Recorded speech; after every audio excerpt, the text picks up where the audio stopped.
I came across a video recently, people celebrating New Year's Eve, counting down, champagne, confetti, all of it. But in the corner of the screen, a counter, smoking deaths this year, ticking upward in real time. And at midnight when everyone cheered, it reset to 0. It made me think, when did human first start smoking? Not the cigarette, not the tobacco industry. But when did the very first human being decide to inhale smoke on purpose? Because the official answer is that cigarettes were invented in the early 1800s. Tobacco reached Europe in the 1500s, and most people stop there. But when you go deeper, and I mean really deeper, you find something that changes the entire story. Smoking doesn't start in the 1800s. It doesn't start in the 1500s. It doesn't start anywhere close to where you think it does. And the reason humans started doing it has absolutely nothing to do with addiction, pleasure, or anything you'd recognize from a cigarette packet warning. Go back 10,000 years. Your ancestors are living in small groups across what is now Central Asia and the Middle East. No cities, no writing, no governments, just fire, survival, and the constant pressing weight of a world they couldn't explain. And they were already smoking.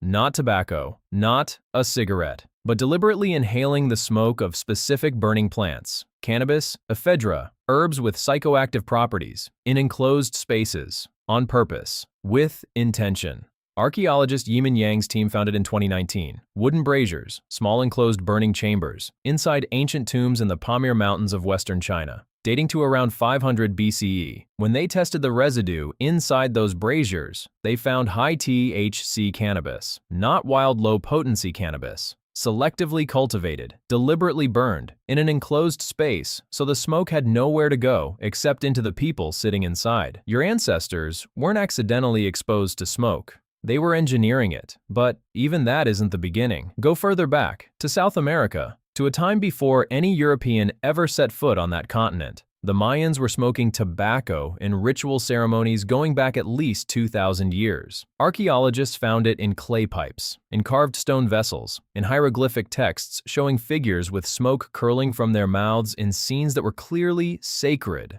not casual, not recreational. To the Mayans, tobacco wasn't a habit. It wasn't a vice. It was a direct line to the divine. Their word for tobacco, Kuts, appeared in the same context as their words for gods and sacrifice and the afterlife. Smoking wasn't something you did to relax after dinner. It was something you did to communicate with forces that existed beyond the ordinary world.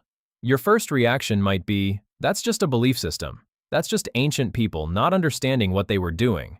But here's what should stop you. They understood exactly what they were doing. They just had a different explanation for why it worked. And this is where the story gets uncomfortable. Because when Europeans arrived in the Americas in the late 1400s, they encountered tobacco for the first time. And something happened that nobody in Europe was prepared for. They couldn't stop. Spanish sailors brought tobacco back to Europe in the early 1500s. Within decades, it had spread across the entire continent. Not slowly, not gradually, like a fire in dry grass. By 1600, tobacco was being grown in over 100 countries. Think about what that tells you about what tobacco actually is. A plant that had been used carefully and ceremonially by indigenous cultures for thousands of years. In specific rituals, in specific amounts, for specific purposes, suddenly in the hands of people with no cultural framework for it, no ritual limits, no sacred boundaries, just the plant. And the need spread faster than any disease. Now here's the part nobody talks about, the part that should make you feel something. When you look at that death counter, the tobacco industry didn't create addiction. It found something that was already ancient, already biological, already wired into the architecture of the human brain. Your brain has nicotine receptors, specifically shaped to receive nicotine, the same way it has endocannabinoid receptors shaped to receive cannabis, the same way it has opioid receptors shaped to receive morphine.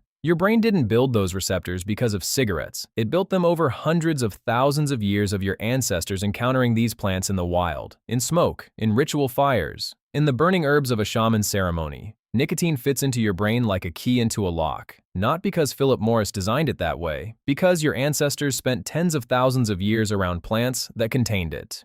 But here's what the tobacco industry actually did. It took something sacred and slow and ritualized, something your ancestors used in specific amounts for specific reasons, and industrialized it. In 1880, James Bonsack invented the cigarette rolling machine. Before that, cigarettes were rolled by hand. Expensive, slow, maybe a few per day. The Bonsack machine could roll 120,000 cigarettes per day. One machine, 120,000 cigarettes per day.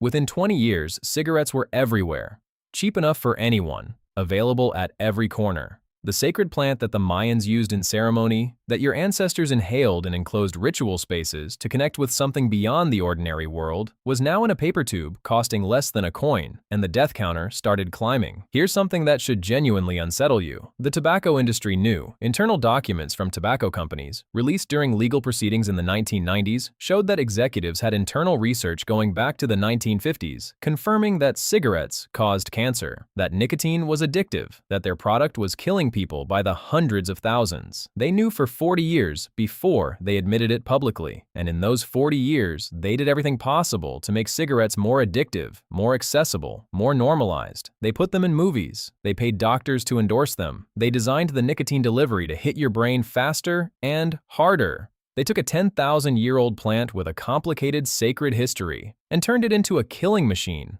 The 443,000 people who died this year didn't die because of a plant. They died because of a decision made in a boardroom by people who already knew. But here's what stays with me about all of this. Your ancestors smoked for 10,000 years. In that entire time, across every culture that used tobacco and cannabis and other psychoactive plants deliberately, addiction, as you know it, barely existed. Not because the plants were different. The plants were identical. The nicotine was the same molecule. Because the ritual was the boundary. You smoked in ceremony. You smoked in specific amounts. You smoked for a specific purpose, and then you stopped. The sacred context wasn't just spiritual, it was structural. It told your brain, this is not every day.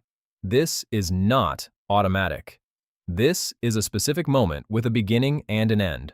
Remove the ceremony. Remove the ritual. Remove the sacred context. Add a rolling machine that makes 120,000 cigarettes a day. And something that your ancestors managed for 10,000 years becomes something that kills 443,000 people before the New Year counter resets.